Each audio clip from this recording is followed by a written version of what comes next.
د کور تعلقات به څنګه ښه کوو؟ ګوره بچې خو چېرې ستاسو غټ ویژن وي او غټ مقصد وي نو د هغې دپاره نه صرف دا ضروري ده چې تاسو د خپل کارکونانو خیال ساتئ بلکې د خپل کارکون د فیملی هم خیال ساتئ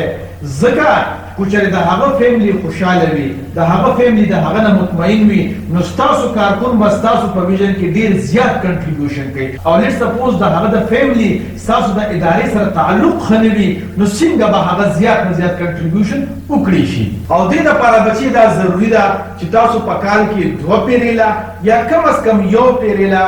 فیملی ګیدرینګ کوي چې په هغې کې ستاسو ټول ماشومان زنانه او سړي شاملیږي وګورئ د پردې به خیال ساتو چې زنانه او ماشومان یو اړخ دی او سړي بل اړخ دی نو دې سره به ستاسو د خپل منځ کې د زنانو د ماشومانو تعلق به هم ښه جوړیږي او د سړو تعلق به هم ښه جوړیږي او دغه ویژن به صرف د یو فرد ویژن نه وي بلکې دا به د خاندانونو ویژن جوړ شي او د دې نسلونه به د دغې ویژن د اچیو کولو دپاره خپل مکمل کوشش کوي